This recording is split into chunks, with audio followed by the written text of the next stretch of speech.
Say something? Hello? Can you hear me? Does it work? Okay? Okay.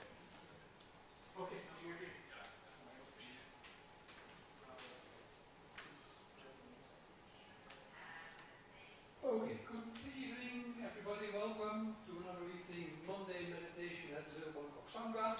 For those of you who have been here before, you may notice there are some remarkable changes. We didn't do that. It's the Banari Foundation who felt that they want to create a bit of a more meditation-friendly environment by projecting a forest where we are now sitting. At the end of the evening, I'm going to ask you guys whether you like it or not, with a show of hands, and then we can decide whether we want to use that in further meetings as well. For tonight, we have Reggie Pawle, an old friend of ours who has been a member of the Little Bank of Sangha for a long time, and for an even longer time has been practicing Zen. He lived for a while in Bangkok, but for most of the time, and right now he's living in Japan, in Kyoto, and he has been practicing Zen with different teachers, and he can, I know, tell you a lot about it. So, Zen and Reggie, it's all yours. Okay, good evening. Can you hear me? Yes. Is it clear? Okay. I'm afraid my voice won't be so clear. I've got a bad cold. But don't worry. Yeah, that's what I was asking about. Is a little, how close does it need to be? Is this better? Is this better? Can you hear me? A little bit? Not much? Not much? What?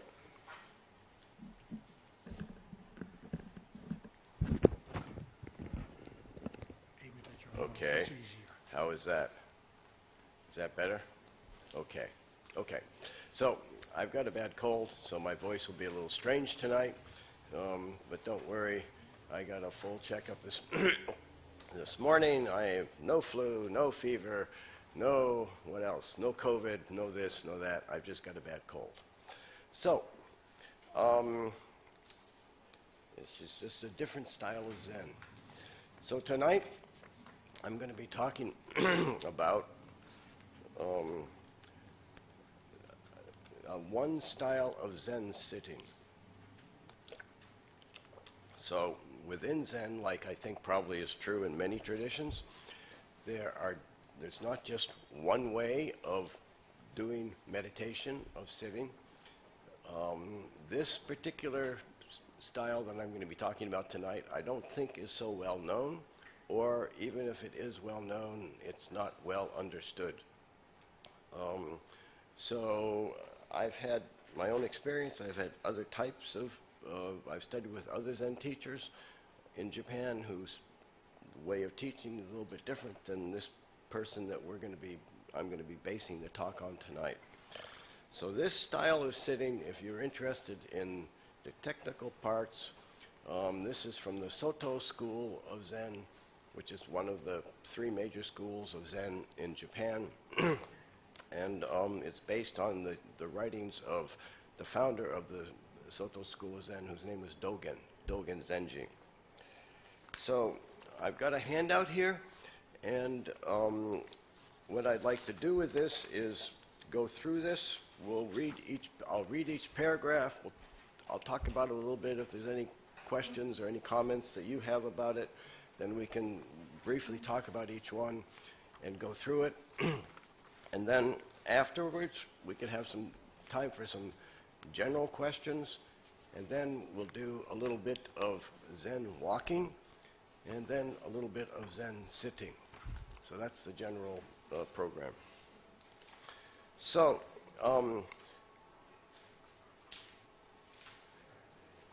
there's,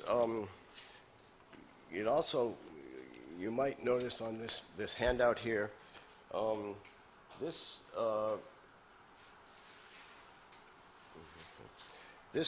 handout is taken from a book that has not been published yet, which will be published at the end of this year. And for whatever reasons, the translator and the author of this book, whose name is Rina Sugita, is being very, she was not very sure that she wanted to loan this to me for use tonight, so she asked she said, please do not use it for anything else. Please do not recirculate it or anything. I'm not exactly sure why, but this was her specific request. So, starting with the person that this is taken from, the Zen teacher, his name is Kondo Inoue, and often referred to in Japan as Inoue is the family name, so, and Roshi is a name for Zen teacher in Japan, so usually you would address this person as Inoue Roshi. Okay? So, we begin with the first paragraph. How should you do Zazen? The problem during Zazen is Shuryo Funbetsu, which means thinking and judging. When sitting, people tend to have various thoughts. Sometimes it seems like thoughts pop up, or it seems like thinking happens automatically. Other times, people actively think about something intentionally. I will refer to all of these as thoughts or thinking.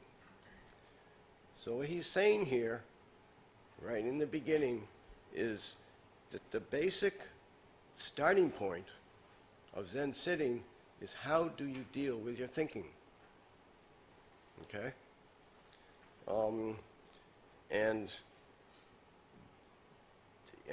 This is the thinking, and specifically he says thinking and judging.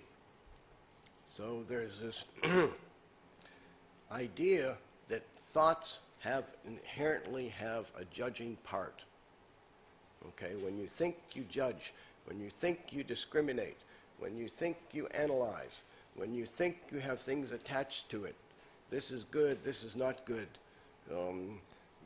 They're right, they're wrong, these kinds of things. This is the beginning of Zen practice. Okay? I should say also that the beginning of Zen practice is done with a certain form, which I am demonstrating here to a certain extent.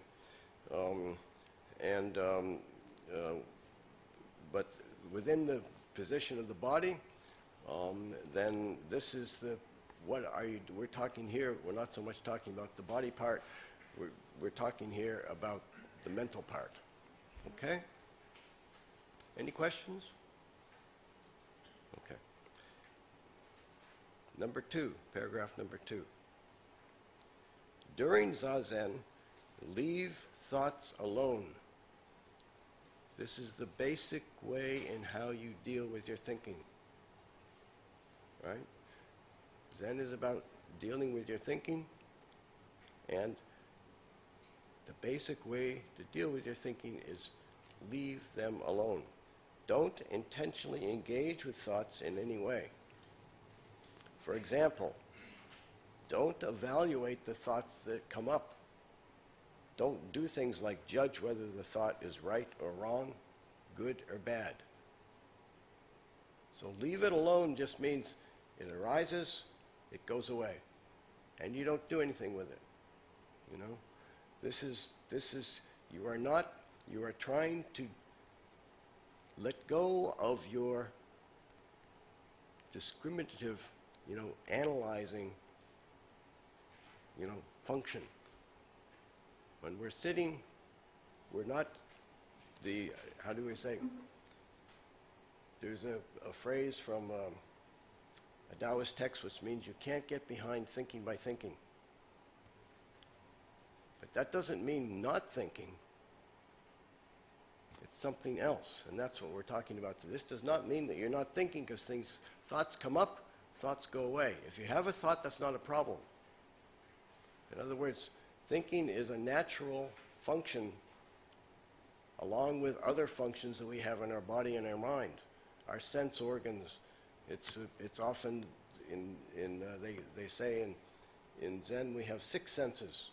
So the regular 5 plus the 6th one is thinking, right? And so thinking has a place in the mind, but what we do with thinking, we're not trying to eliminate thinking, we're trying to change what we do with thinking.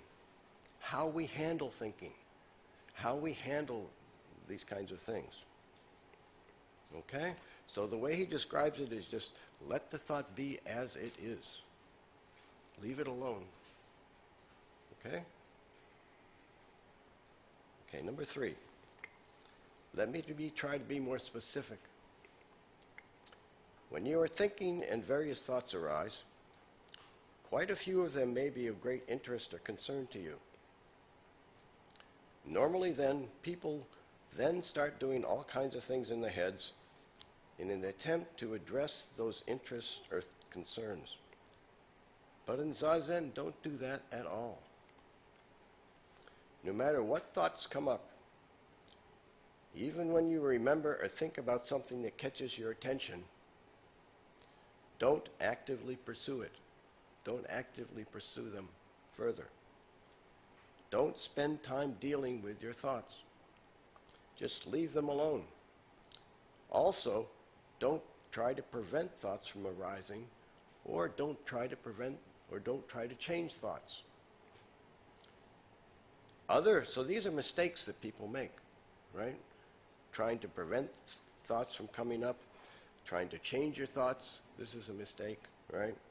It's also other mistakes, common mistakes that people are making, are trying to create a state of mind, right? Or trying to become something, such as empty of thoughts, no self, Buddha nature, and so on. So if you try to become something, if you have some kind of idea of what is no self, what is Buddha nature, that's not it. Right?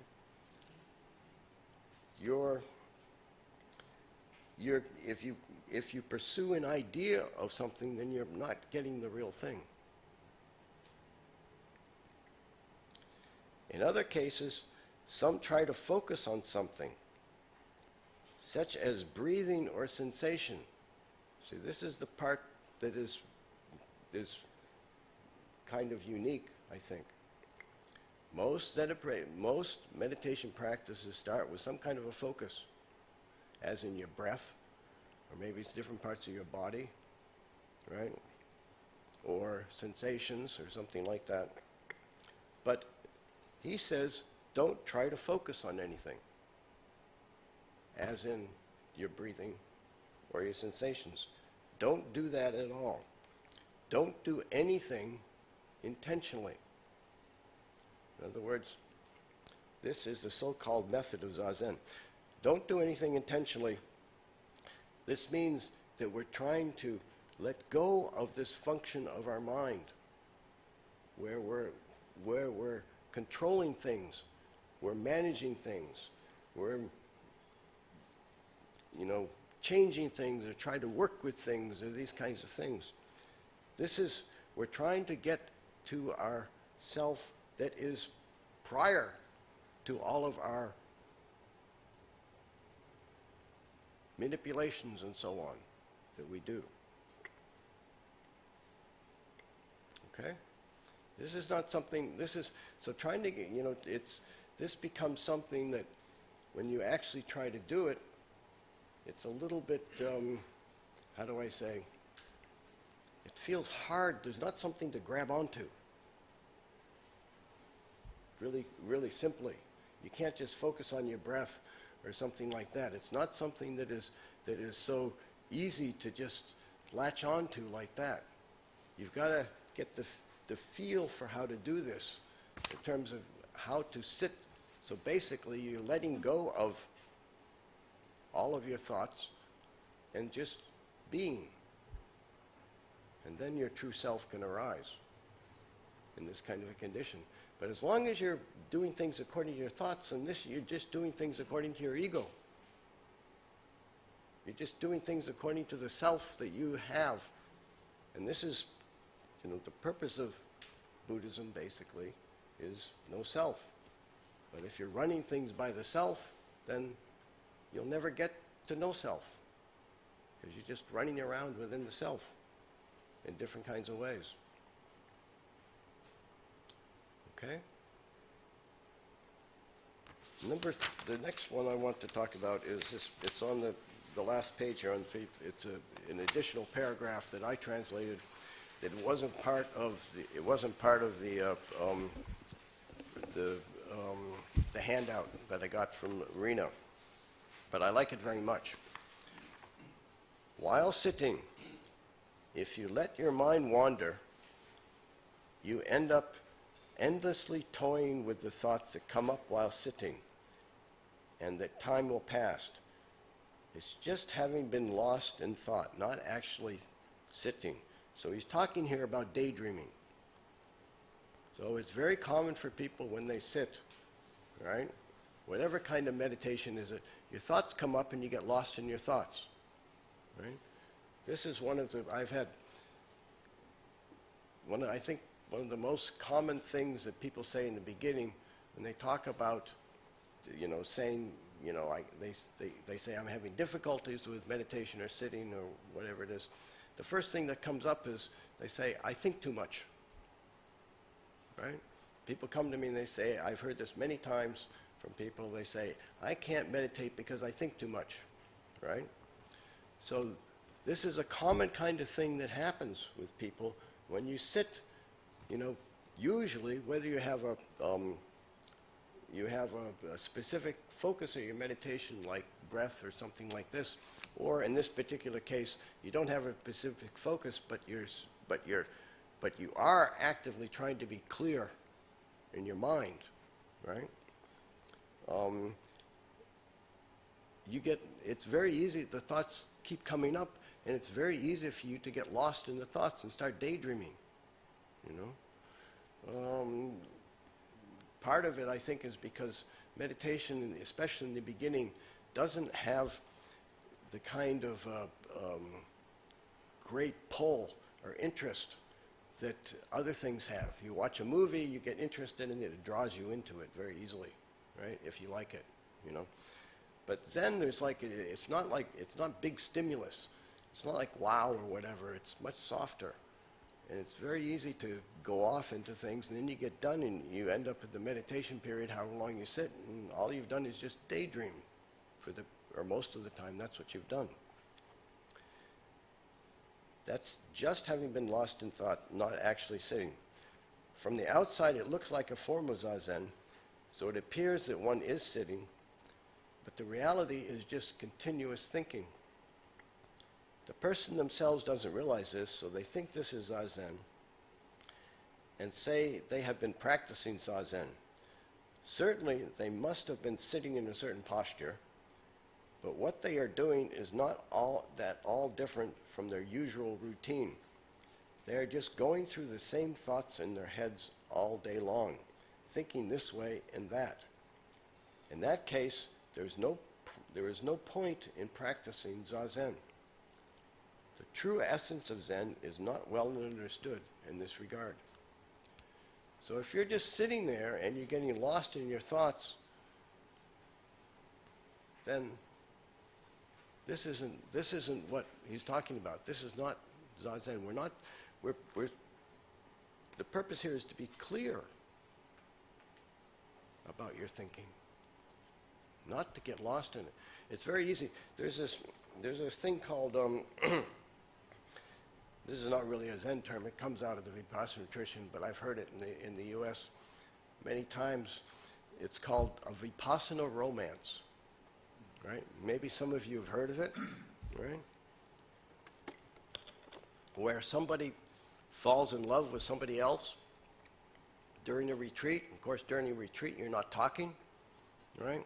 So in a regular relationship, when you meet somebody, there's a back and forth. If you're attracted to somebody, you put out something, and you get something back, and you get this back and forth. But when you do this under these kind of conditions of a retreat situation, there's no back and forth. It's just you being lost in your thoughts. And it's very easy if you don't learn how to not be lost in your thoughts.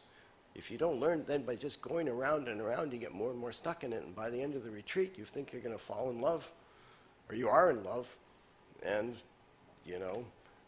this kind of thing. It happened to me once, a long time ago, in my early days, right?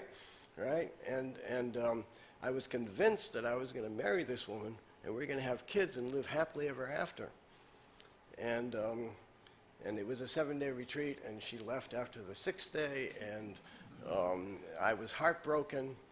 And I went to my teacher that night to talk about that, but he looked at me and he goes, "You okay?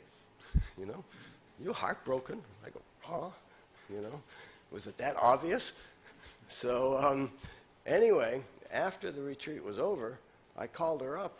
I asked around and found out who she was, and got a telephone number and called her up. And I expected to go, "I've been waiting for you to call me." Right? What happened? She goes, "Who? What? What is you want to do what? You know, what kind of idea do you have?" And I was, how do I say? In addition to being shocked, I was completely unprepared for this, you know, and it sent me into a whole long spirals and so on of examination and, you know, and thinking. It turned out that she was, you know, I figured out that she looked like my mother, and that's why I fell in love with her.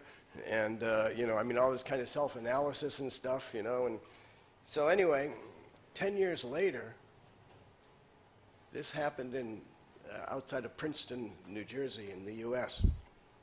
10 years later, I'm in a bar outside of Los Angeles in California in the U.S., talking to another Zen guy, and somehow this kind of came up about this retreat. We were both happened to be at this same retreat in Princeton 10 years before, and I told him, I said, you know, at that retreat there was this. I went through this whole thing with you know, falling in love with this woman, and it was one of my big learnings in terms of how to sit and not get lost in my thoughts and this kind of thing. And he listened to it and he said, "What was her name?" And I said, "I don't remember." And I didn't really want to remember. And he said, "Was her name something?" And I can't remember now, but anyway. But I said, "Yeah, that was her name." And he said, "The same thing happened to me. The same retreat with the same woman, right?" And then he said, "I called her up after the retreat too. And we got into a relationship." And I said, "What happened? You know, why you and not me?" "Well, maybe he's a little bit more skillful in his conversation or something like that." I don't remember exactly what he said. But anyway, but he said, what he told me, he said, "She told me later that she was looking for somebody at that retreat." Right? So somehow she was putting out energy. I thought the whole thing was just an illusion for 10 years. Probably most of it was, but there was a certain part that wasn't. So this is part of what goes on under these kind of conditions, you know, when you're doing this kind of thing. It's not always what you think it is, in many, many different ways.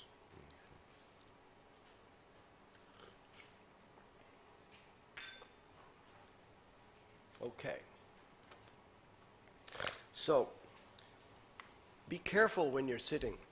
Zen is not like, you know, this style of Zen is not just sitting and thinking and being lost in your thoughts. It's not like sitting on a bus or something and watching the scenery go by. It's not this kind of, it's not this kind of thing. You know, these kinds of things. Trying to get the sense of what it is more challenging. Okay. So let's go to number 4.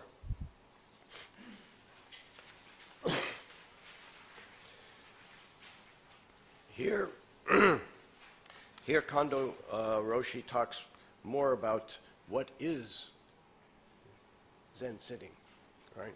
He's been talking about what it's not, but he's talking about what it is. As we are sitting here, there is the sound of cars driving by, right?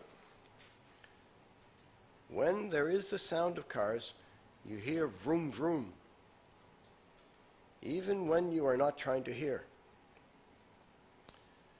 During Zazen, don't try to hear and don't try not to hear. Even when you are not doing anything, when there is a sound, there is that sound. Such practice is called Shin Ishiki no Unten o Yameru, which means stop operating the mind and intellect. Stop operating the mind and the intellect. Or Nensokan no Shikiryo o Yameru, which means stop contemplating on thoughts, ideas, and perceptions. So, the practice of Zazen here is to stop operating the intellect, the analyzations and the likes and all this kind of stuff, and to stop thinking about thoughts and perceptions and so on. Right? So this paragraph continues to the top of the next page.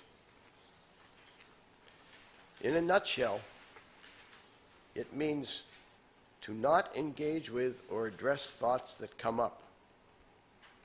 It means to let hi shiryo te, that which is not a concept, show you the way things really are.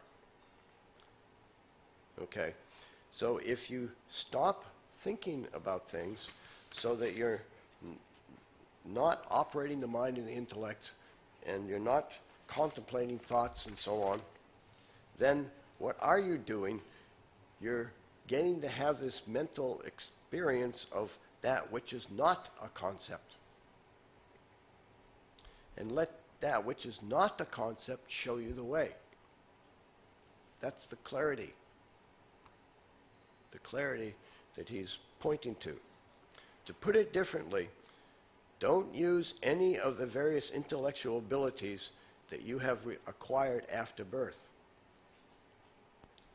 So all of the different intellectual abilities that, you think about it, there's a lot of intellectual abilities that we've acquired if you look at a young child that the young child doesn't have. And he's saying that all of these intellectual abilities, maybe they have their function in terms of life in different kinds of ways, function in terms of life, but in terms of yourself, it gets complicated. He says, if you don't use any of these intellectual abilities that you acquire after birth, then you can get in touch with the essence of human nature. Then, if you let go of these intellectual things, then you can get in touch with who you really are. Your thoughts are a function, right? They have a role. They're the sixth sense, right? But if you're always in your thoughts, people in general in life do too much use of the mind in this kind of way. He said that's the practice of Zazen. Okay. Number 5. People have a hard time accepting this practice. I think it's hard to accept because it's hard to understand what to do. It's not as simple as focus on your breath or your mantra or something like this. It's harder to understand. But he also says, I think this is true, it's probably because they can't fully believe that they should leave their concerns and problems alone, when those are the very things they wish to address. Normally, people focus on their problems and work to resolve them. But if you do that, it's not Zazen. Why should we leave our thoughts alone? Why should we leave our thoughts alone? The important reason is to see the true nature of things. So this is talking, before he was talking about the essence of who we are, now he's talking about our relationship with the world. Right? These are you could say, the two basic focus of Zen is, who am I and what is reality? Okay. So normally people focus on why should we leave our thoughts alone? The important reason is to see the true nature of things, how things really are. If even the slightest thought, excuse me, the slightest thought, view, or opinion filters the actual fact of what you encounter, you will perceive it in a distorted way.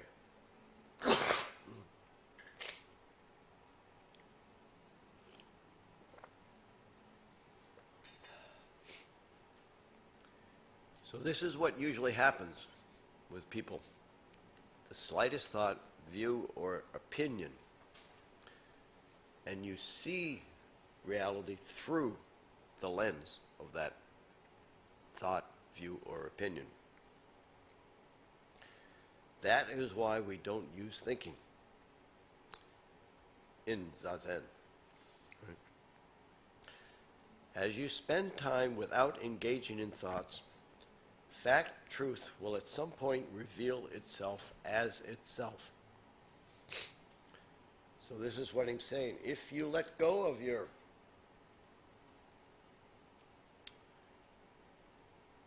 thoughts, your views, your opinions, then at some point, things as they are becomes clear to you.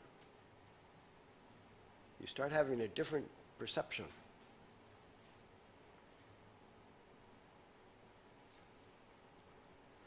This is precisely how I want you to do Zazen. Another reason you should leave your thoughts alone is that your worries, sufferings, and concerns arise from your thoughts. This is an interesting idea. He's saying your problems, the things that you're concerned about, are based in your thinking. Excuse me. Therefore, I would like you to experience what happens when you don't engage with thoughts. People can actively live without engaging with thoughts and have no problem. However, usually, once some irritating thoughts arise, people assume that they have to address those thoughts or they will remain unresolved.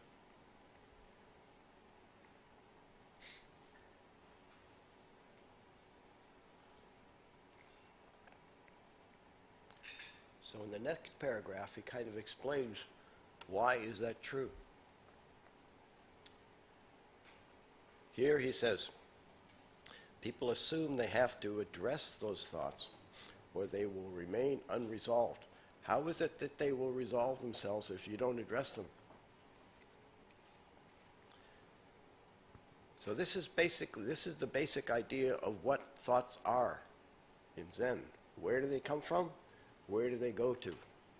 This is the Zen idea. It's not a Western psychological idea, but it is a clear idea, and I think it's very helpful for people to understand what it is. Oh, thank you. So then what happens when you don't actively engage with thoughts at all? It's like this. When there is a thought, there is a thought, and no thoughts linger. Simple. Right? When thoughts come up, immediately they're gone. They disappear without you needing to do anything. You will see if you try it. So this is the basic Zen idea of thoughts. The thoughts arise as part of our body-mind, and if you understand the idea of Buddhist causality, everything arises because of a combination of direct causes and indirect causes, right? So direct causes are things that you actively do or actively happen, and indirect causes are all the multitude of other things, you know, having the right weather and all these other kinds of things, right? So thoughts arise out of the network of causality that you exist within, and then they pass away. They just disappear. They don't stay. Right? So if you understand this idea, then it's, oh, okay. Then you can understand what he's talking about here. Okay, let's go to the next one. Number 7.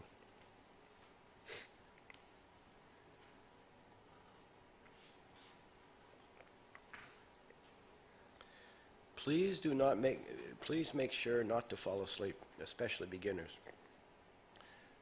To stay awake, me was subekarazu sune ni hikara kubeshi. Okay. Always keep your eyes open. If you close your eyes, so in Zen sitting, when you sit, you don't wander around because you need to focus. But generally you look down like 45 degrees in front of you. You don't close your eyes. If you close your eyes, you definitely will end up engaging with your thoughts. So he's saying that keeping your eyes open helps you not engage your thoughts, helps you with the clarity that he's talking about. By the way, if you close your eyes and see something there, it is the effect of your imagination. It means that you are engaged in thinking. Imagination in this sense, you're engaged in thinking the same way that I was engaged with thinking about that woman that I fell in love with many years ago. Okay? That is not Zazen at all. Right? Therefore, you need to keep your eyes open. When you keep your eyes open, there will be what's in front of you. You will see there is a clear difference between what's in front of you and your thoughts. Clear difference between just perceiving something as it is and whatever you might be thinking about it. Right? Just spend time with what's in front of you right now. And don't actively pursue your thoughts. So when he's talking about what is in front of you right now, you don't sit there, looking for things around you. It's just literally what's just right in front of you. Right? There's a whole part of this, I think is probably true of all kinds of meditation, but certainly is true in Zen. You need to learn how to focus. And just when you focus like this, then it gives you the opportunity to start being clearer. My previous Zen teacher who died, 6 years ago or something like that, he once told me, he said, Zen practice is like tying yourself up with a rope. Right? And then in that condition, you find your freedom. So when you sit in Zen, you have a particular posture that you assume. You don't have to sit like I do if you have leg problems. People can sit in chairs, but they still need to, you still need to keep your back straight, right? They have the particular hand mudra like this, and you focus like this down in front of you. When you're on a Zen retreat, they tell you what to do all day long, right?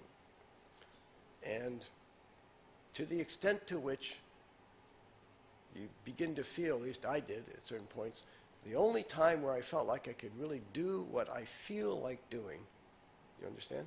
What I feel like doing is when I go to the toilet and shut the door. Then nobody's watching me. Then I can do whatever I feel like doing, right?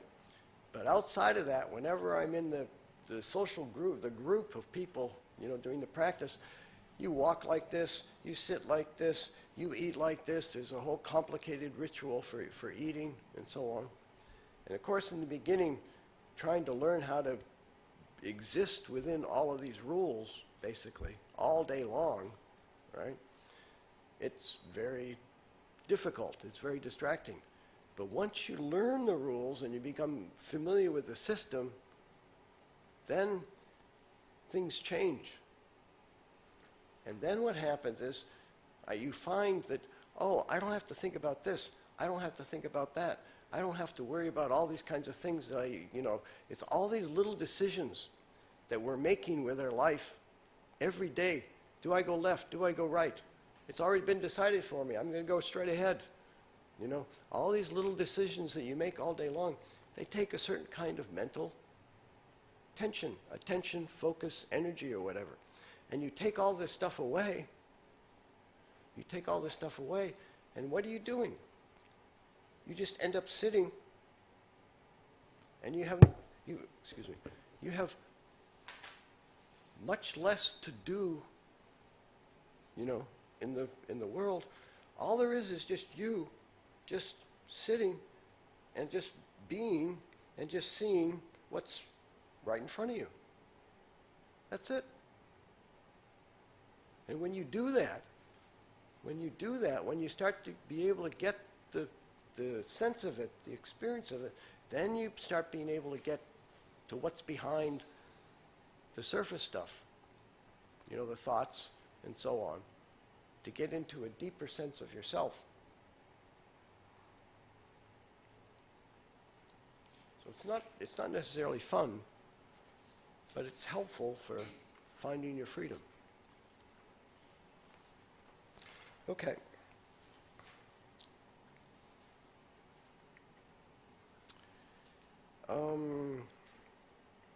Okay, so I don't think where was it? It was in here.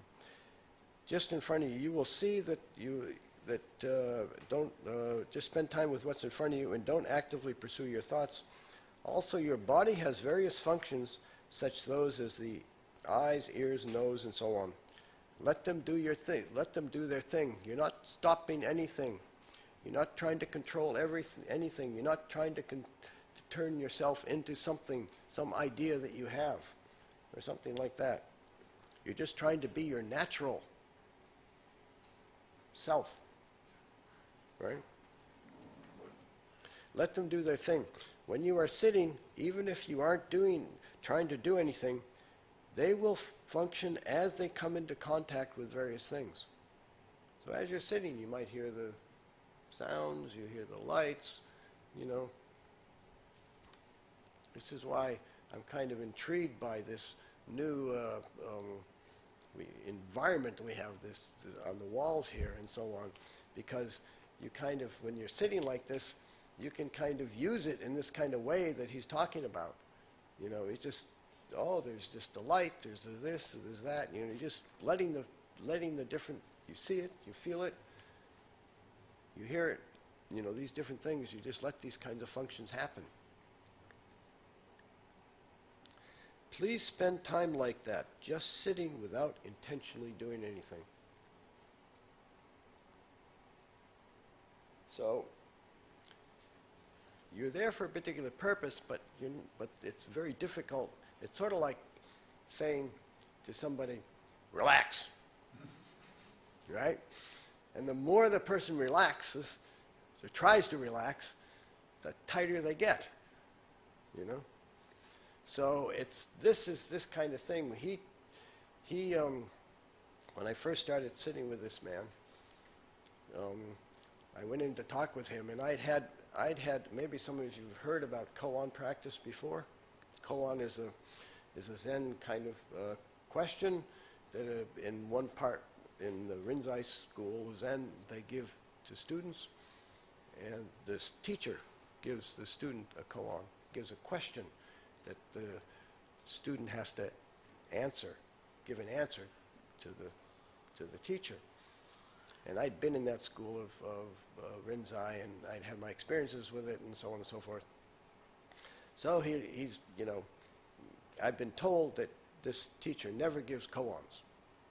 because this is like the kind of thing he's talking about. Don't focus on this, don't focus on your breath, don't focus on your body, don't focus on koans either. You know, this just creates problems from his point of view. So I told him my experience, and he looks at me and says, okay, I give you koan, which really surprised people when I told him later, some of the other people. And the koan was, in Japanese, it goes, nani mo shinai, which means don't do anything. Right?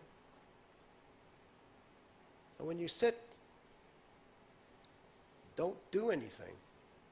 It's like, what the hell is this all about? You know?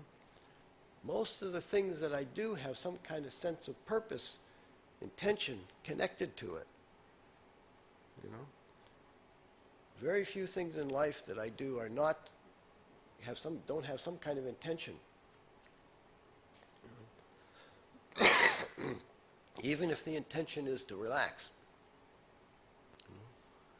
So, learning how to, but what he's talking about is this learning how to not do anything with your mind, with your intellectual functions, with your thinking, particularly your judgments and your opinions. We all have judgments and opinions. I like this, I don't like that. This is good, that's not good. You know, all these kinds of things. It's inherent, according to the Zen way of approach, thoughts have an inherent judgment part. It comes with, it's, you know, built into the, it's the same thing like with a, psychologically, when you have a thought, you know, there's a behavior urge that goes with the thought.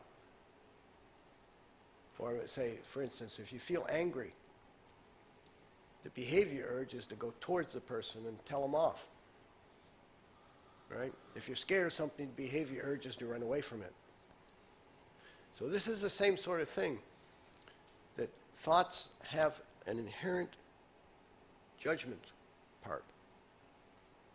And that's being able just to be with things without that judging part, that evaluating things. What does it mean for me, or in relationship to me? You know, these kinds of thoughts. This is what you're trying to let go of. So this is a process of letting go. As you let go, then you start to discover what's behind. You start to discover the, you know, as he said in the handout here, the essence of your own nature, your true nature. But you don't discover that as long as you're still trying to control things and manipulate things and you know, deciding, it's like you've already decided to a little bit how it's supposed to be. Right? Your natural side is already there. Your natural self is already there before, it's always already there before you do anything about it. Okay. So the last paragraph. Please give it a try. If you have any questions and concerns, I'll set about some time for Doksan, one-on-one Q&A after this lecture. Doksan is a, this is the, in Japan, in Zen, you have interviews. It's basically an interview with your Zen teacher about your something relative to your Zen practice. And you don't have this in Thai Buddhism. So, but specifically in Japan, with this kind of, you go in with there's different styles. The koan practice that I talked about before is you go in and this teacher asks the student a question, right? And which is called, they call it a koan, and the student tries to answer it. And this particular style in the Soto school, it's the other way around. The student goes in and asks the teacher a question. But what Kondo Roshi has done with this is he says, when you come into Doksan, he says, I want you to ask all your questions until you can leave and sit clearly. So, you know, my previous Zen teacher, Doksan usually was like very short. 2 minutes, 3 minutes, 5 minutes would be long. But with Kondo Roshi, it's very common for it to be 20 minutes, 25 minutes, you know. And he's saying, bring all of your questions to me and we'll go through it. You know, so then you can go back and really sit. So this is one of the reasons that I really like him. I really like working with him because it's, you know, I think this is really good. Of course, for me, the difficulty is it only happens in Japanese. And my Japanese is, so I'm getting half of what he says, basically, you know. And so it takes me a lot longer to understand. I go back and have to ask the same questions again because I didn't understand everything the first time through, you know, that sort of thing. So, but basically, this is what they're talking about here. Okay. So please feel free to come and talk to me frankly. That's what he means. Come and talk to me frankly. And he means it, right? Lastly, I would like to reiterate, the Zazen is not about thinking or engaging with thoughts. Zazen is not about thinking or engaging with thoughts. Zazen requires none of that. Okay. So, anything anybody would like to ask me?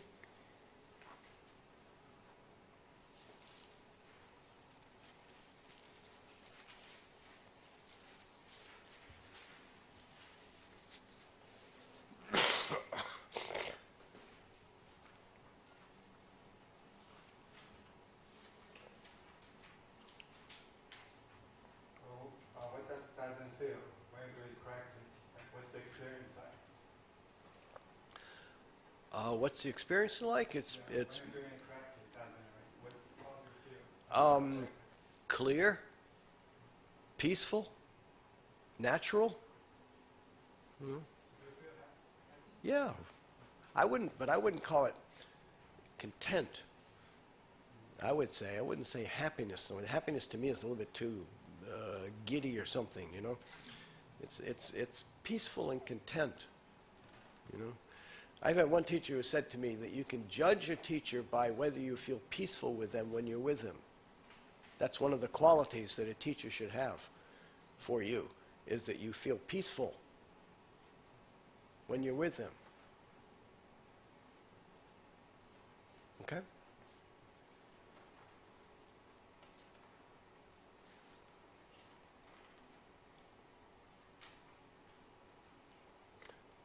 Okay. So, yeah, go ahead. First of all, thank you very much. I seem to have all the problems that you mentioned that the beginners do, even though I think I'm not that much of a beginner, but it seems like I have the problem. So a thought arises, and if I don't do anything with the thought, the next thought arises, which is normally a continuation of that thought. And then it goes on to some other thought. So if I don't do the thoughts keep coming and maybe going as you mentioned.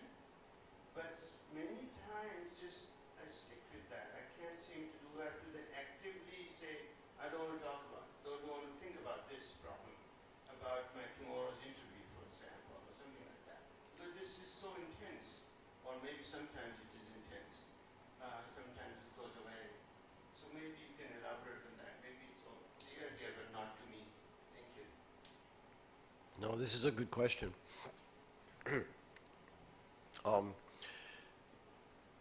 Yet the continuation of thoughts happens because you're involved with the thought. You know, so, and it's natural to be involved with your thoughts because you're involved in life and so on. But this also creates a lot of stress for you.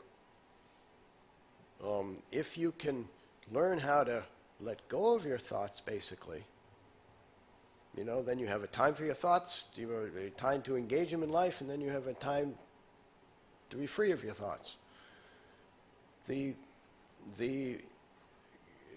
There's all, you know, you're talking about the kind of things that come up, you know, so these kinds of things. These are all connected to our own individual ego attachments. So in this, and the continuation is, you know, Zen says that a thought arises and a thought goes away. But then if it continues, that's because of your involvement with the thought. So that's what you need to look at, is the involvement. How are you involved with the thought? How are you, you know, what's going on there? Another way that I approach this kind of thing is, who is it? Who is it that is thinking these thoughts? Right?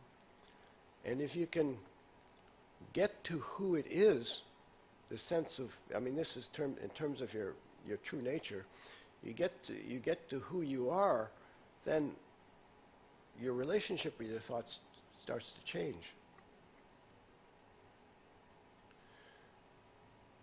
Just in the beginning, it's like, this is the kind of thing where it makes it hard not to think, you know, not to be, you know, we just want to be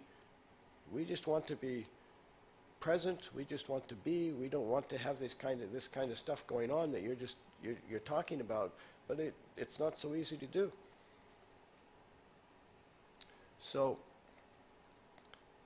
in the beginning, it's just like your thought comes up, and then there's another thought, and there's, okay, this is the getting involved with the thoughts that we've been talking about here today.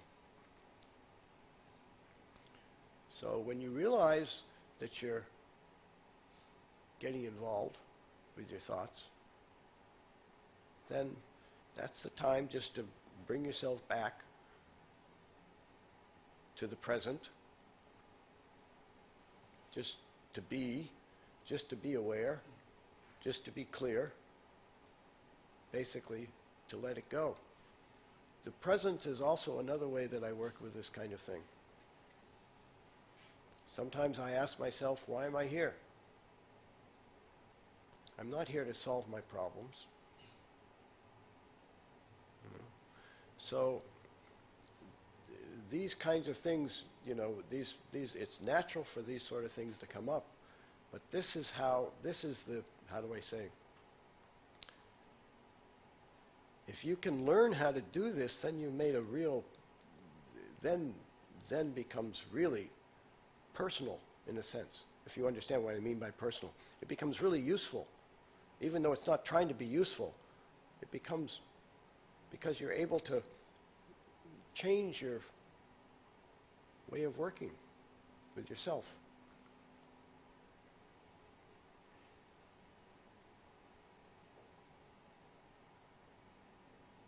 When the thoughts just come up, you know, after a while, like in the story that I told you about, you know, if you let them go and go and go, then you're going to end up falling in love like I did, or some version thereof.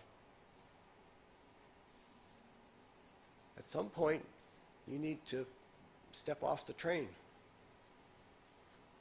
step off the continuation.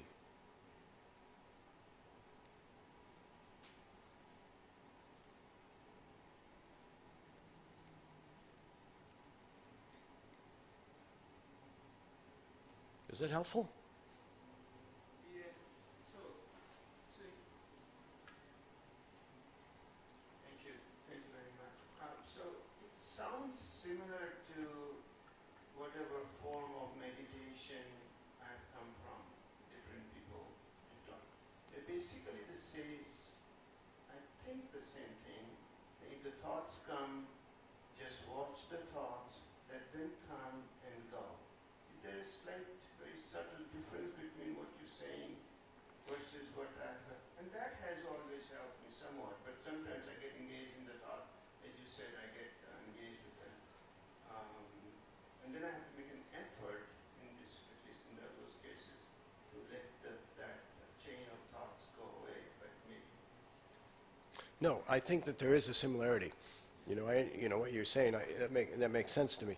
I would just say that the difference here is that instead of, let the, when a thought comes up, just watch it, or is that what you said? Just watch it or something. Zen doesn't. It's one of the things that is different about this kind of, this style of Zen that he's talking about, is that he doesn't like mindfulness. He does not like it. He would rather speak in terms of mindlessness, right? So the idea of observing, putting a distance between you and something, observing something, that's not what we're trying to create here. That's not where we're going. So this is a major controversy within Zen. Parts of Zen say that Zen is very similar to mindfulness practice, and some other people say in Zen that you're missing the point, right? So this is a real controversy. I mean, it's a very important issue. But what Kondo Roshi is saying here is that we're not trying to put ourselves into an observer position. We're not trying to be separate from our thoughts. That's not the intention. The intention is just to let them go. And we're not trying to, they come up, they go away.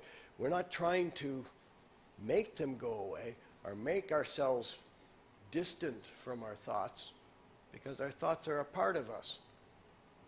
It's just we have to learn how to do this kind of letting go without, it's from his point of view, mindfulness is kind of a simplistic solution that doesn't solve the whole problem.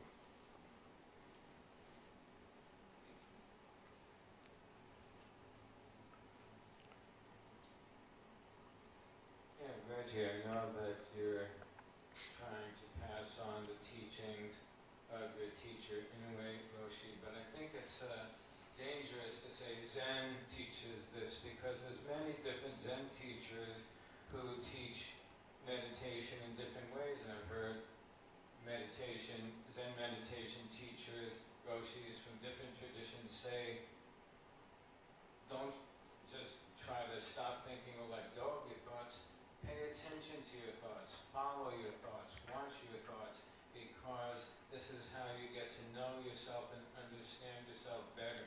If you find, oh, I'm angry at this person, I'm angry at that person, I'm angry at that. Well, where does my anger come from? What can I do with my anger? How can I understand my anger? Is there anything that I can do constructively with this anger? How can I let go of being so angry? That if you're just letting go of your thoughts and trying not to think or pay attention to your thoughts, then you're not going to change anything. So that's a different approach taught by many Zen teachers. So how do you respond to that? Well, basically how I respond to that is that I agree with you. It's a different approach. And I said, at least I tried to say clearly, that I'm presenting this particular approach tonight. And I've worked with other teachers who have worked differently. And so I'm not trying to present, I'm trying to present this particular approach. I'm not saying that, I know that I've had plenty of experience with different kinds of teachers and different approaches to this. And the one that what you just described is there's other approaches besides that. I mean, that's just two, and there's more than that, But what I'm talking about here tonight, this is a particular, I can't do all or even several kind of approach. This is one particular approach that I'm trying to focus on tonight. In Zen and in Buddhism more in general, we have an awful lot of different points of views and different points of approaching things, all going back to the Buddha. And what we try to do as Little Bang is to learn from all these different approaches. So today we have teaching by Reggie going back to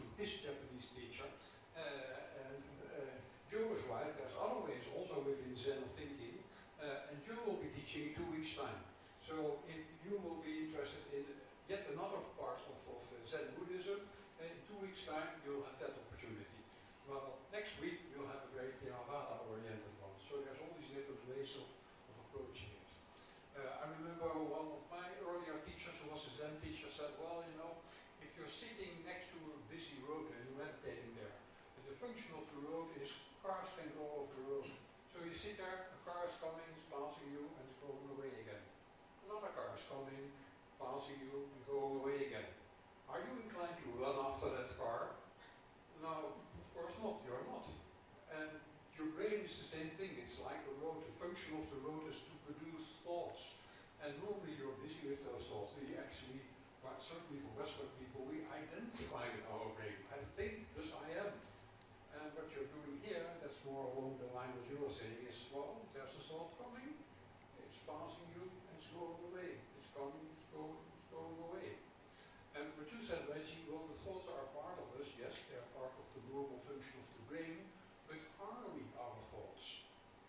I think there maybe is an important difference. Yes, they're thoughts, they're part of our body, they certainly are produced by our brain, but are we our thoughts? Can you comment on that?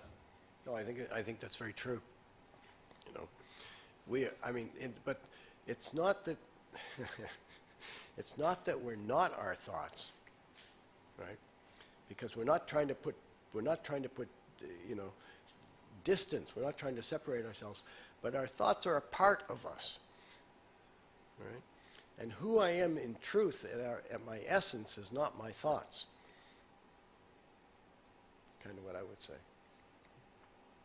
Our natural self, you know, what we discover about ourselves when we get behind, because I keep referring to this Taoist phrase because I like it, when we get behind our thoughts, what gets revealed to us, I think is really good. But it only happens when we get behind. If we just think all the time, it never happens. Okay, we've got 25 minutes, so I'll introduce Zen walking meditation. We'll do just a few minutes of this, and this is Kondo Roshi's style. It's not all Zen styles, right? This is his style, and then so we'll do this for a few minutes, and then we'll sit for a few minutes, and we'll try to practice what we've been talking about here tonight. Okay? So everybody please stand up.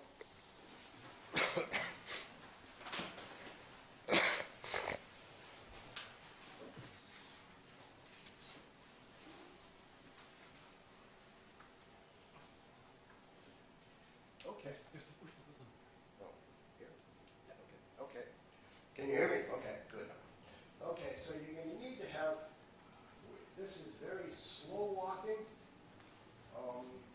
but you do need to kind of somehow set it up in a way that you're not bumping into each other all the time. But basically, the style of walking is that you hold your hands together, on basically around your belly or something like this. So your hands, basically, so your hands are not loose, right? You hold your hands together like this, and when you take, they say you take a half a step, right? So what that means is that when you take a half a step, both of your feet are flat on the ground when you stop. So you move forward like, and I'm going to take a right step here, a half a step, and then you find your balance between your two feet that are both on the ground. And you pause for a brief moment and just, be your balance. And then you take with your other foot,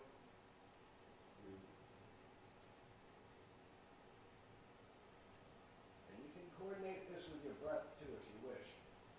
So you find your, so if you're taking a regular step, then, a usual step, then one of your feet is not going to be, both your feet are not both going to be flat on the ground. So it's just about finding your your balance. Okay?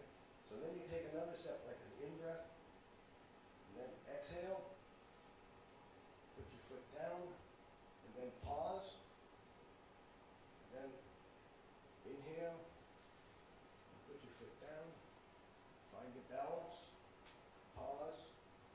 And so this is all about just being aware of yourself, your body, with being connected stably, clearly to the floor. Okay? Take another step. Pause. Inhale. Exhale.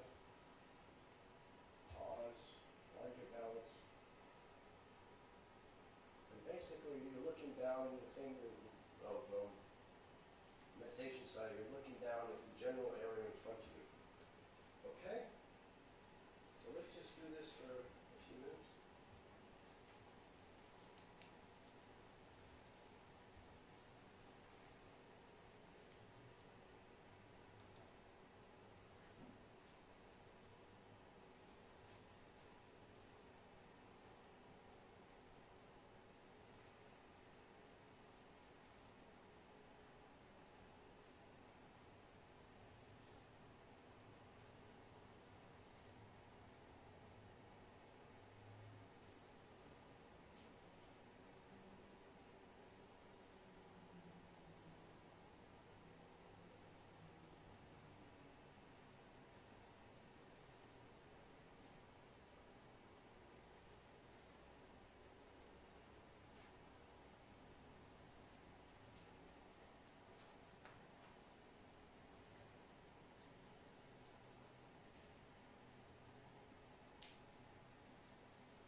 So next we will do Zen sitting, Zen meditation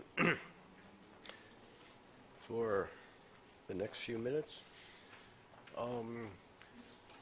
Basically, as I said before, the basic posture is you try to, it's hard to do it here because the cushions are not high enough. But in Zen sitting, what they try to do is they try to make a triangle between your knees and your butt. And you do this by raising your butt. And what happens is that if you sit up straight, then your abdomen gets,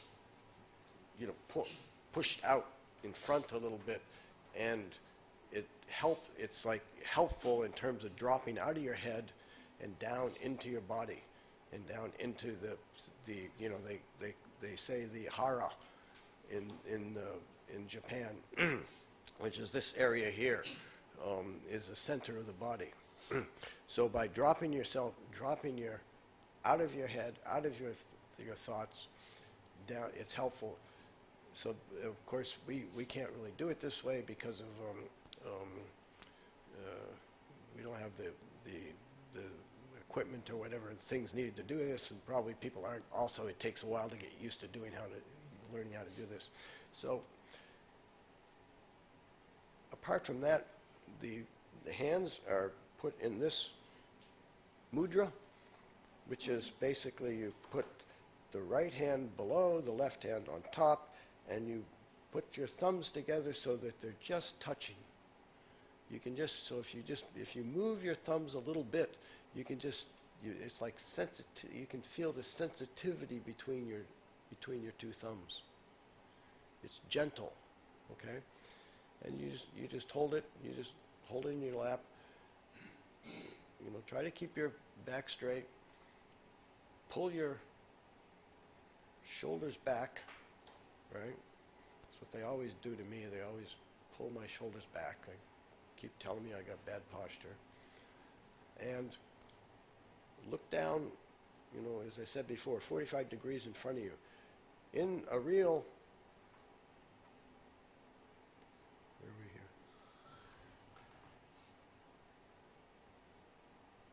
This is a picture of a Kondoroshi and me. You can see in this photo of a Zen sitting in a temple. This is a different kind of temple. This is a Rinzai temple. Wait, was it? No, it's Soto. It's Soto, but it's a different style than what Kondoroshi.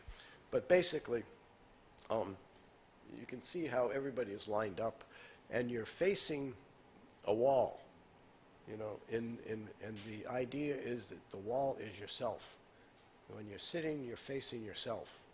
And that's the whole purpose of this, of this tying that I mentioned before, tying yourself up so that you don't, I mean, when I first started sitting, they were really strict.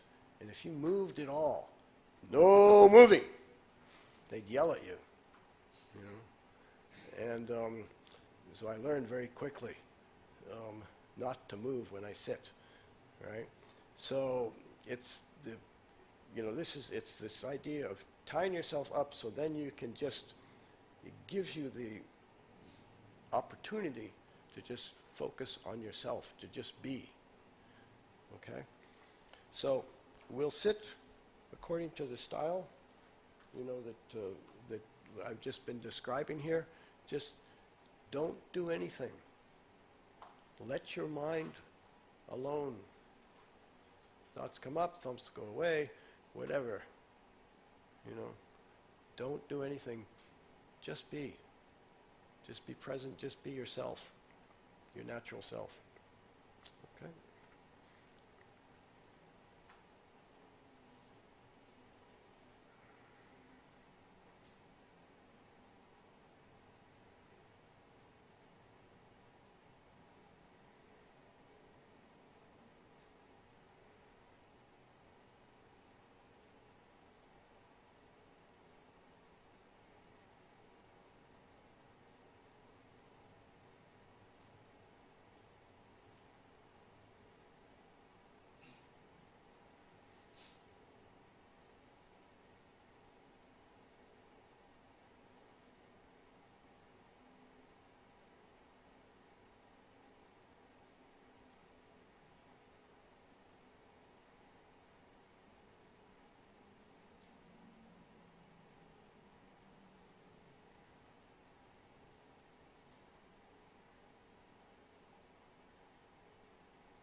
Thank you all for coming.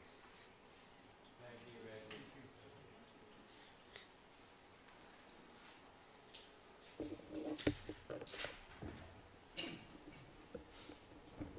Well, thank you very much, Reggie, for talking about a topic that's not all that easy to understand if it's completely new for you. And certainly, even when you're been looking at it for 20 years, it's still not an easy topic. But it's very much worthwhile. Thank you all for being here. As I just said before, next week we will have another session of the Dhamma Circle, where we will continue reading the book about the teaching of the Buddha by a famous Sri Lankan monk, so that's very much in the Theravada tradition. And then the Monday after that, Joe, who's another person who has been involved for a long time, both with the Little Bangkok Sangha and Zen, will talk about his perspective about Zen. That will be announced on our Facebook and on the website. A couple of practical things. Please help us with cleaning up the room. All the brown seats, they have to go to the balcony, and the white seats, they have to go behind the curtain in the room next door. The seats can be stacked at the room. At the back of that room. Okay. Sorry, I still have to get used to the new format of the rooms here. And then on the way out, you will find one donation box. Because Reggie is one of us. Normally, when one of our own is teaching, we don't do the donations for the teacher, but there is a donation box for Bain-Marie. So it would be very nice if you like what you've seen here to put some money in the box of Bain-Marie. And then last but not least, because we have this new projection of the forest around us, just by a raise of hands. How did you like it? Raise your hands if you liked it. If you think we should turn it off next time, raise your hand. I think, Joe, you're in the minority. But when you're teaching, as far as I'm concerned, we can turn it off. Okay, thank you all very much, and I hope to see you next week. And some of us go to a nearby cafe or restaurant to continue the conversation, and everyone is welcome to join us. Or you can let us go.